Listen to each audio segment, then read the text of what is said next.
네, 안녕하십니까. 이번에 트랜잭션 어노테이션을 발표하게 된 백둥이 장주영입니다.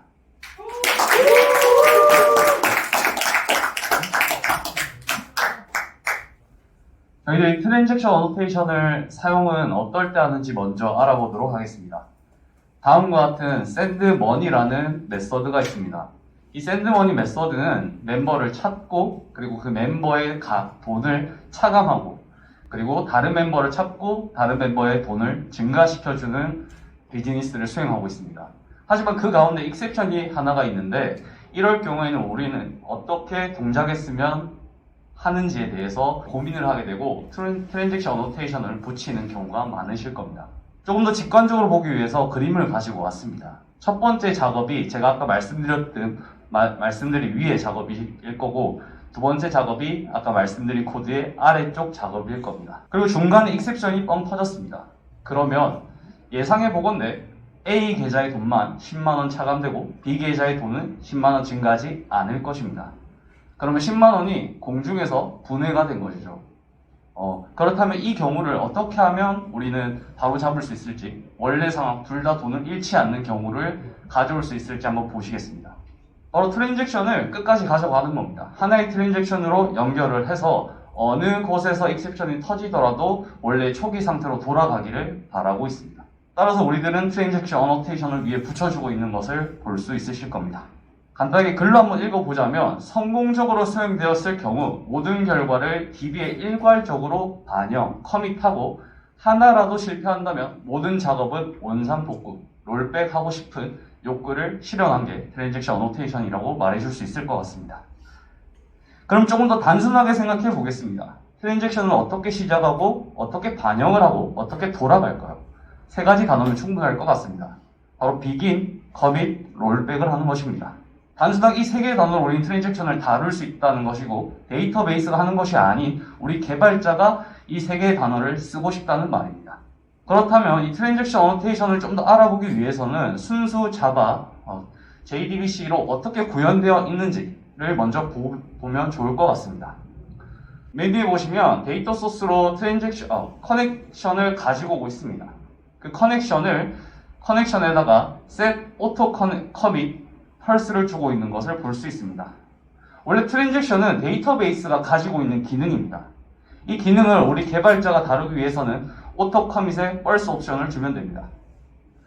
그리고 나서 제가 정리한 비즈니스 로직을 수행할 것이고 이게 잘 수행됐다면 커밋을 하고 있고 중간에 익셉션이 터졌다면 롤백을 하고 있는 것을 볼 수 있습니다.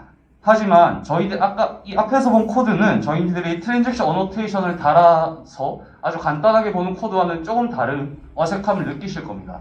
나는 커넥션도 쓰지 않았고 오토 커밋도 주지 않았고 커밋이나 롤백을 제가 직접 써본 적이 없습니다. 그렇다면 그렇게 우리가 아는 코드로 변경하기 위해서는 다음과 같은 두 가지의 문제점을 해결하면 됩니다.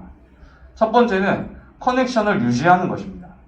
커넥션을 내가 유지하지 않고 스프링이 알아서 유지를 시켜준다면 나는 커넥션을 레포지토리에 넣어주지 않아도 되고 서비스단에 넣어주지 않아도 될 것입니다. 그리고 두 번째는 의존성의 문제입니다.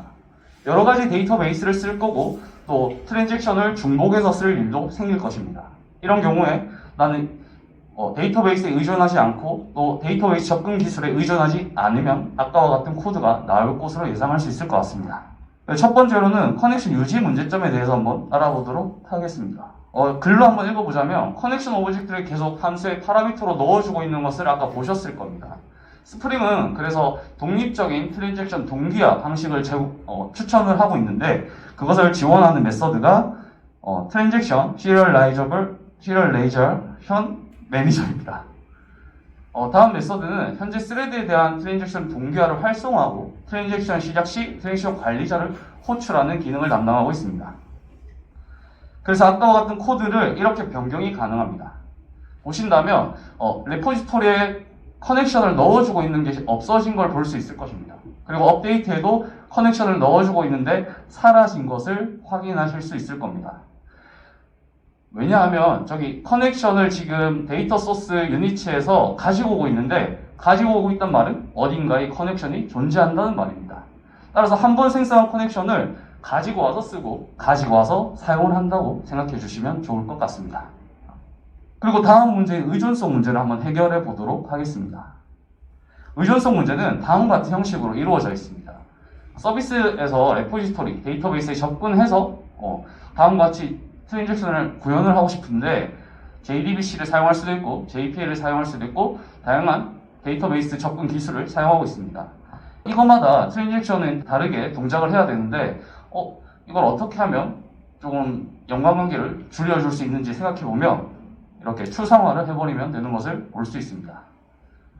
바로 트랜잭션 매니저를 하나 두고 다양한 JPA 접근 기술, JDBC 접근 기술에 대한 구현체를 둠으로써 커밋하고 비긴하고 롤백하는 기능을 추상화시켜서 서비스 단에서 모르게 하면 되는 것입니다. 스프링에서 플랫폼 트랜잭션 매니저를 둠으로써 다양한 데이터베이스 접근 기술에 대해서 추상화한 상태로 사용할 수 있는 것을 볼 수 있습니다. 이러한 형태로 구현도로 볼 수 있을 것 같습니다. 그리고 여기서 조금 더 특이한 점은 트랜잭션을 생성하는 게 아니고 getTransaction이라는 메서드를 볼 수 있을 것입니다. 트랜잭션을 어딘가에서 가지고 있다는 말을 아까 들어보셔서 알겠지만 다양한 트랜잭션, 나는 이 데이터베이스 트랜잭션을 생성했고 또 다른 데이터베이스의 트랜잭션을 생성했는데 두 가지를 전부 다 사용하고 싶은 경우가 분명히 존재합니다. 그럴 경우를 대비를 해서 스프링에서는 트랜잭션을 가지고 와서 사용하고 있는 것을 볼 수 있습니다. 그렇다면 이것도 우리 코드에 반영을 해서 보자면 저는 JDBC를 사용했기 때문에 데이터 소스 트랜잭션 매니저를 넣고 있지만 이건 스프링에서 DI를 사용해서 아마 넣어주는 것이라고 생각해 주시면 좋을 것 같습니다. 따라서 다음과 같이 트랜잭션 매니저를 가지고 와서 그 트랜잭션 매니저로 커밋을 하고 있고 그걸로 롤백을 하고 있는 것을 볼 수 있습니다. 하지만 이것 또한 저희는 트랜잭션 어노테이션을 붙여서 아주 간단하게 롤백을 하지 않고 커밋도 하지 않고 오토 커밋조차 하지 않는 코드는 아닐 것입니다. 그러면 마지막으로 도입할 수 있는 기술은 AOP 기능일 겁니다. 저희들은 트랜잭션을 횡단 관심사로 둠으로써 저희들 실제 코드에서 다루지 않을 것입니다. AOP는 다른 분이 발표를 해주실 거기 때문에 깊게 들어가진 않겠습니다. 따라서 요청을 하면 프록시 객체에서 해당 요청을 받고 트랜잭션 비긴을 시작할 것입니다. 그리고 제가 생각하는 메서드를 실제 객체에서 인보크해서 사용을 하고 트랜잭션 커밋을 날려줄 것입니다. 따라서 실제 코드는 다음과 같이 변화할 수 있는 것입니다. 우리가 흔히 보는 트랜잭션 어노테이션을 붙여서 사용하는 코드를 이제야 볼 수 있다는 것을 확인할 수 있습니다. 그러면 이 트랜잭션을 보다 잘 사용하기 위해서는 다음과 같은 옵션들을 알면 좋을 것 같습니다. 첫 번째로는 전파 옵션이 있을 것 같습니다. 현재 진행 중인 트랜잭션이 존재할 때 새로운 트랜잭션 메소드를 호출하는 경우 어떤 정책을 사용하면 좋을지에 대해서 정의를 해볼 수 있습니다.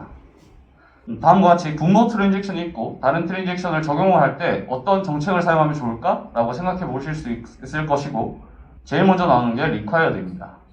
A. 새로운 트랜잭션 위에 B 트랜잭션을 넣고 싶다 할 때 기본적인 옵션으로 제공하는 것이고 다음 트랜잭션 합류했을 때 하나의 트랜잭션으로 연결되는 것을 볼 수 있습니다. 두 번째로는 A라는 원래 기본 트랜잭션이 있고 B라는 트랜잭션을 위에 넣었을 때 새로운 트랜잭션이 생기는 것을 볼 수 있습니다. 다음은 A 트랜잭션이 생겼고 B 트랜잭션이 위에 넣어졌을 때 무조건 B 트랜잭션이 있어야지만 작동하는 옵션입니다. 따라서 B 트랜잭션 혼자서는 동작을 할 수 없기 때문에 예외가 발생되는 것을 볼 수 있습니다.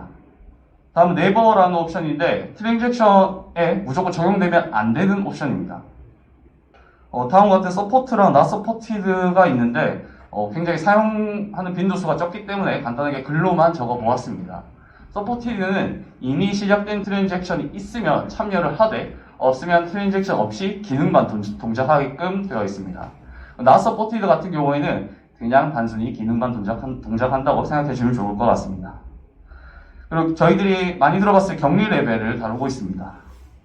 격리 레벨은 총 5가지가 있는데 데이터베이스에 디폴트로 가지고 있는 격리 레벨은 제외하고 4가지를 한번 말씀드리겠습니다.